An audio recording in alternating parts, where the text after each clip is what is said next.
Mesdames, Messieurs, je suis ravie d'ouvrir cette séance de l'après-midi, célébrant donc les 100 ans de la DAFA au service du patrimoine. Cette matinée était donc consacrée aux grandes figures et aux grands travaux du passé. Et j'ai le plaisir donc d'ouvrir dans cette séance de l'après-midi le présent, voire le futur, et c'est, je dirais, dans le contexte qui est celui que nous connaissons de ce pays, peut-être ce qui est porteur d'espoir aussi. Et donc cet après-midi sera consacré à plusieurs thématiques qui se résument par 4 verbes: identifier, documenter, protéger, partager. Et puis, pour démarrer cette session, j'ai le plaisir d'introduire Étienne de Laveissière, qui n'est pas avec nous physiquement aujourd'hui, mais qui va nous parler par sa vidéo. Étienne de Laveissière est un historien spécialiste de l'Asie centrale pré-islamique et professeur à l'École des hautes études en sciences sociales. Et c'est notre ami, directeur de la DAFA, qui passera, si j'ai bien compris, les diapositives. Donc, Philippe, je te passe la parole pour animer la séance de présentation de Étienne de Laveissière, qui va donc nous parler d'une de ces grandes capitales antiques de l'Afghanistan, la fameuse ville de Bactre. Voilà, donc c'est parti pour 20 minutes, Philippe et la régie.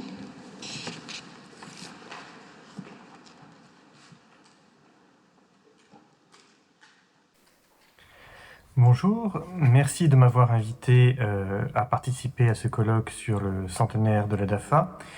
Je dois tout d'abord vous présenter toutes mes excuses puisque je ne peux pas être avec vous aujourd'hui. J'ai dû enregistrer cette présentation car j'ai attrapé le Covid. Je vais tenter de vous donner 2 exemples de résultats historiques et archéologiques importants qui ont été permis par l'action de la DAFA dans l'oasis de Bactre, le grand oasis du nord de l'Afghanistan, qui a fait l'objet de recherches d'une très grande diversité de la part de la DAFA. Vous verrez plus tard d'autres présentations sur Kaboul ou le monastère de Mezainak, plus au sud.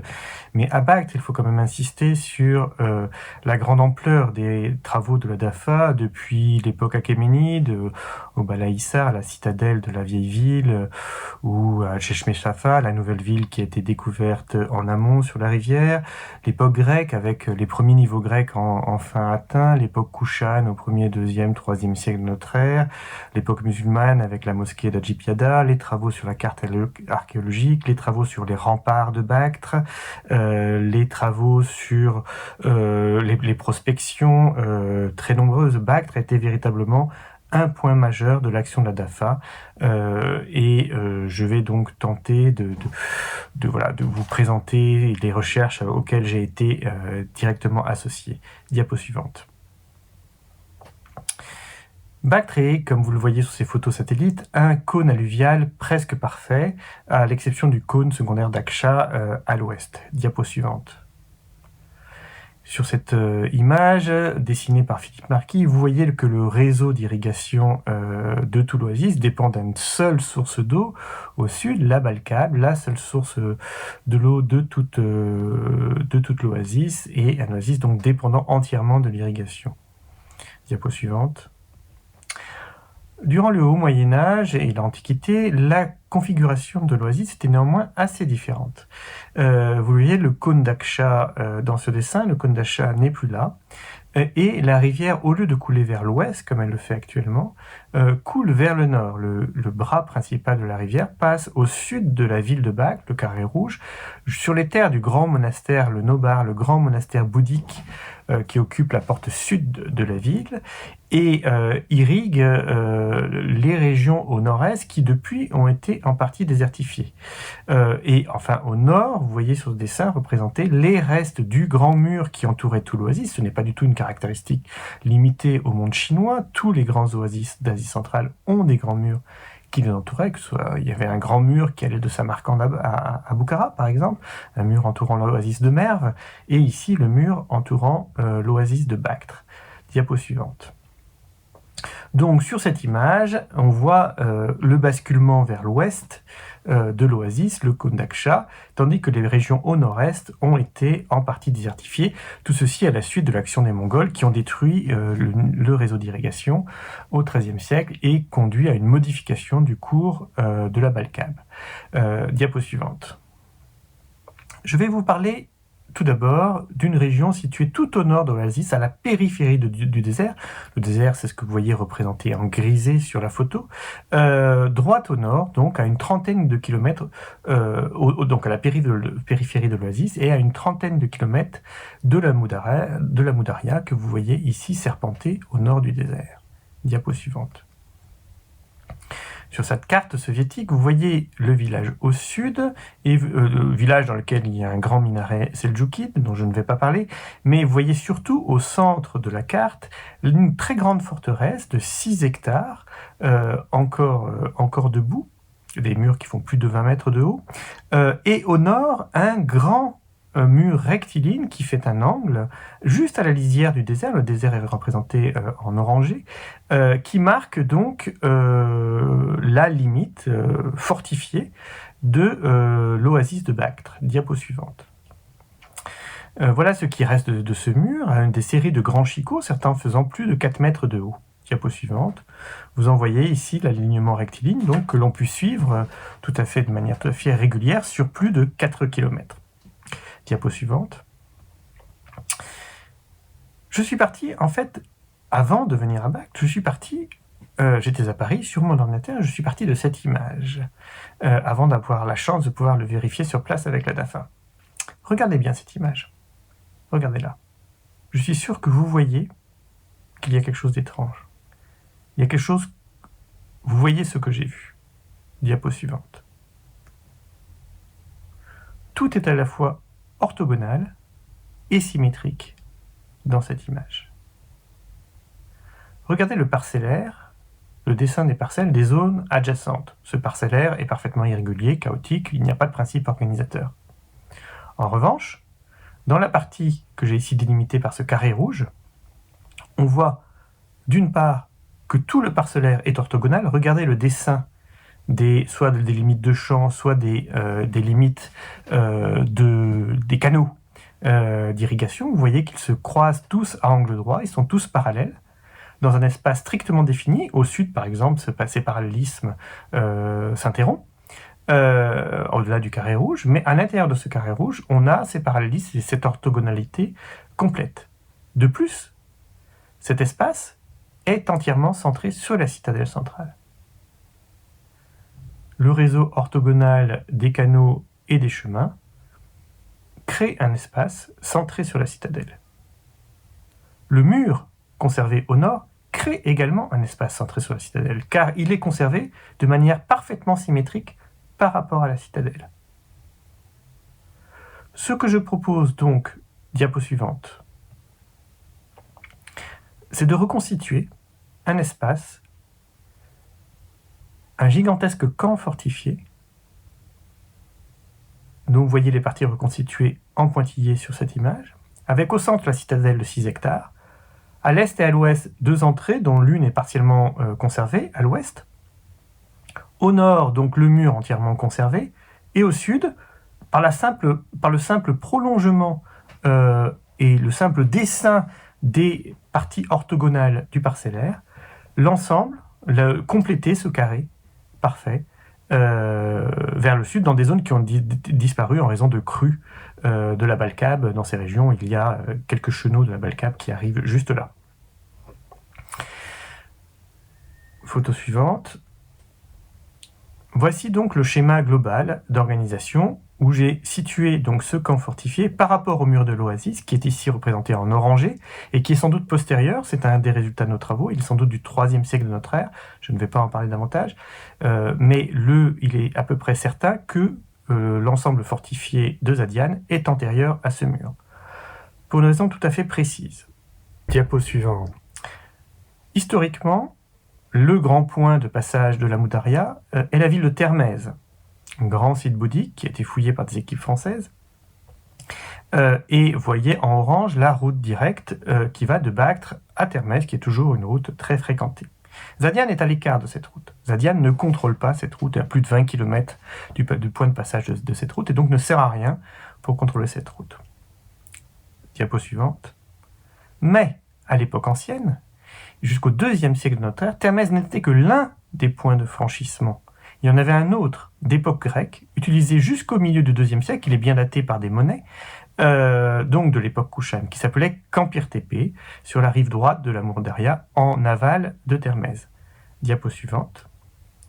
Voilà une photo aérienne de Campir Tepe. C'était un port fluvial puissamment fortifié. Et en fait, ce n'était pas vraiment une ville, c'était plutôt une série de baraquements, une citadelle, une forteresse pour soldats. Plus qu'une vraie ville, elle ne possède pas des aménagements urbains.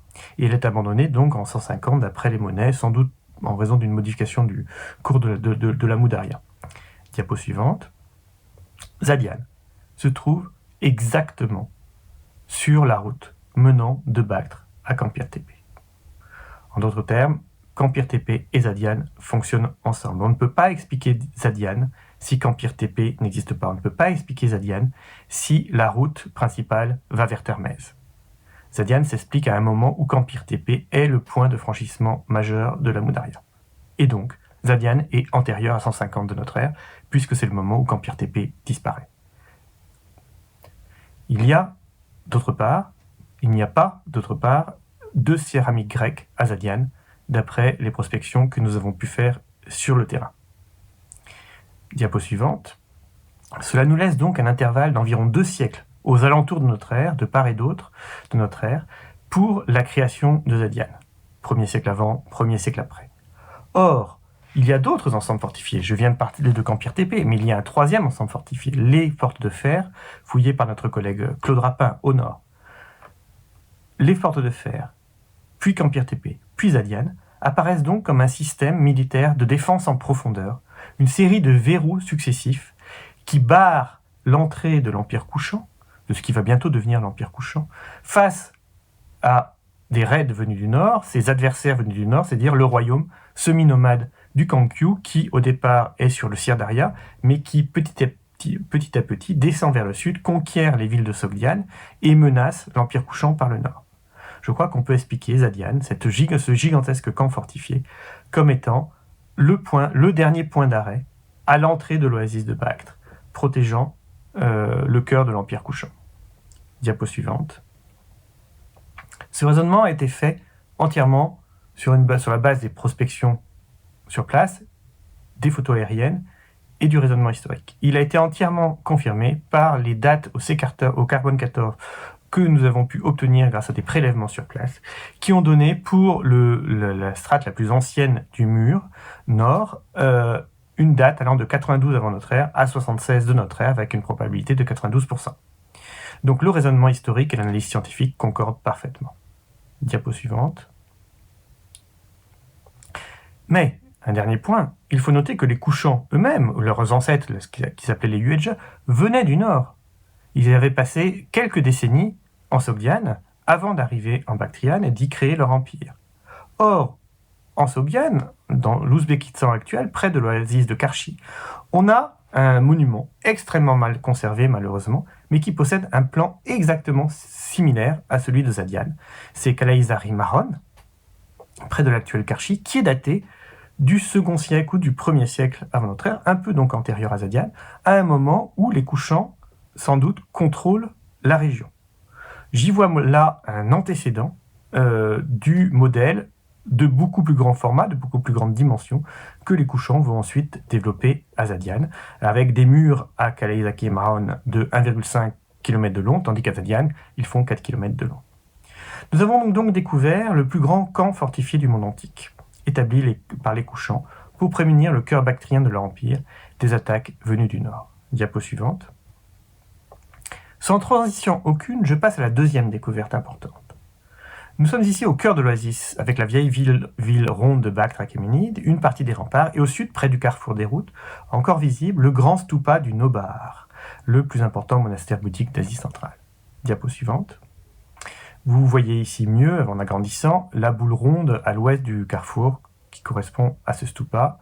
Diapo suivante, dont vous avez ici une photo récente. Ce stupa est menacé par l'élargissement des routes. Diapo suivante. Voici la reconstitution qu'avait proposée Alfred Fouché lorsqu'il avait fouillé ce stupa dans les années 20. Elle est considérée comme assez fiable. Diapo suivante. Mais regardez cette photographie aérienne des années 50 retrouvée par Philippe Marquis. C'est le même principe que pour Zadian. Le parcellaire conserve les formes anciennes. Regardez bien. Le stupa est entouré d'un octogone qui se voit encore dans le découpage des parcelles. Diapo suivante. Diapo suivante. L'octogone souligné ici fait 400 mètres de diamètre. Diapo suivante. Diapo suivante. Or, c'est très précisément ce que nous disait une description arabe du monastère rédigée d'après des témoignages de la première moitié du 8e siècle. Wakan Aula al-Bayt Falasafumiyat Wasitun Maksura. Il y avait, et autour de la maison des idoles, il y avait 360 cellules. Tandis qu'un témoignage chinois de 630 du pèlerin Xuanzang disait que Chelanpei Yo Sudubo. Au nord du monastère, il y a un stupa. En d'autres termes, entre le voyage de Xuanzang en 630 et la description arabe des alentours de 650, le monastère a été reconstruit, a été modifié. Le monastère était au sud du stupa, maintenant il entoure le stupa. Ce que nous voyons est ce que décrivaient les observateurs arabes. Mais c'est une forme récente, postérieure à 630, et sans doute une reconstruction à la suite des raids arabes destructeurs des années 650-670.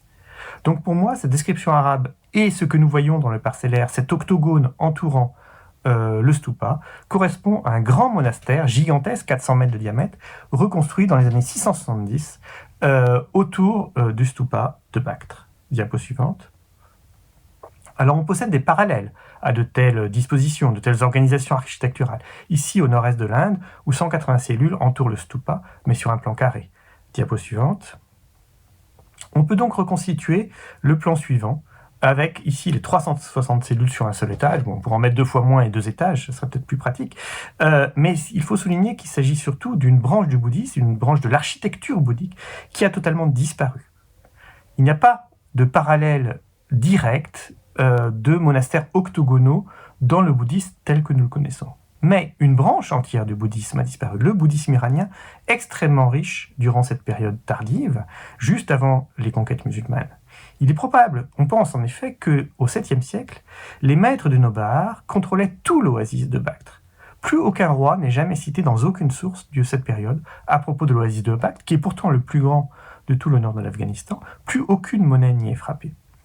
Il semble que, en fait, les maîtres turcs qui sont installés plus à l'est ont confié l'oasis de Bactre aux moines. Ces moines, immensément riches et gérant toute la richesse agricole de l'oasis, ont pu créer ces formes architecturales très originales, sans doute avec les 8 côtés dédiés aux 8 grands Bouddhas, mais c'est une forme qui n'a pas eu de postérité dans l'art bouddhique. Diapo suivante. On ne possède donc pas de parallèle, si ce n'est, en fait, un seul, dans l'oasis de Bactre aussi. Dans une zone également désertifiée, à Siagherd au nord-est. Diapo suivante. Vous voyez ici des restes de villages abandonnés au centre de la photo aérienne. Diapo suivante. Je zoome. Diapo suivante. Je zoome encore. Diapo suivante. Et voilà, un très bel octogone, avec au centre un massif lui aussi octogonal, à la périphérie d'un village qui est sans doute daté des 11e, 12e siècles, d'après les restes architecturaux des formes seldjoukides que l'on a. Diapo suivante. Voilà une photo prise sur place, où vous devinez l'octogone par les orientations. Si vous regardez les murs qui sont à l'arrière-plan de cette photo, vous voyez qu'ils ne sont pas orthogonaux, mais ils se décalent avec des angles une série de dents qui en fait dessine le gigantesque octogone. Mais vous voyez qu'il y a une grande différence par rapport à l'octogone de Bactre, l'octogone du Nobar. Au centre, il n'y a pas de stupa, il n'y a rien en élévation. Au sol, en revanche, il y a une zone extrêmement dure, très grande, en terre compactée très dure, qui sert sans doute aujourd'hui d'air à battre, en fait, mais qui n'était sans doute pas, il n'y a aucune raison de faire une aire à battre octogonale, ce n'était pas le cas sans doute antérieurement. Alors, on est tenté, comme je viens de le dire, de reconnaître là un second monastère. Un monastère peut-être resté inachevé, le premier aurait été construit après 670, après les grands raids arabes, et on en aurait entamé la construction d'un second monastère qui serait resté inachevé en raison de la conquête définitive par les armées arabes à partir de 705. Mais ça pourrait être aussi, on peut proposer d'autres explications. Ça pourrait être quelque chose de beaucoup plus tardif, modelé sur l'octogone trônant au centre de l'oasis, mais après que la fonction monastique de l'octogone du Nobar a été oubliée. Dans toute la littérature arabo-persane à partir du Xe siècle, on a totalement oublié que le Nobar était un monastère.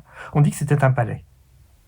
Et il est tout à fait possible que, par exemple, un prince seljouki du XIe, XIIe siècle ait voulu se faire bâtir un palais sur le modèle de celui qu'il croyait voir au centre, dont il croyait voir les ruines, au centre de l'oasis, avec, par exemple, sa tente de cérémonie au centre. Pas de stupa, mais une aire sur laquelle étendre une tente de cérémonie. Je ne sais pas. Nous n'avons pas la réponse à cette question. Il y a donc plusieurs possibilités pour ce deuxième octogone. Mais quoi qu'il en soit, avec le camp fortifié couchant et le plan octogonal du Nobar, ce sont de très beaux résultats historiques qui ont été permis grâce à l'investissement sur le terrain de la DAFA, grâce à laquelle j'ai pu procéder à la vérification de ces données, de ces photos aériennes, de ces textes.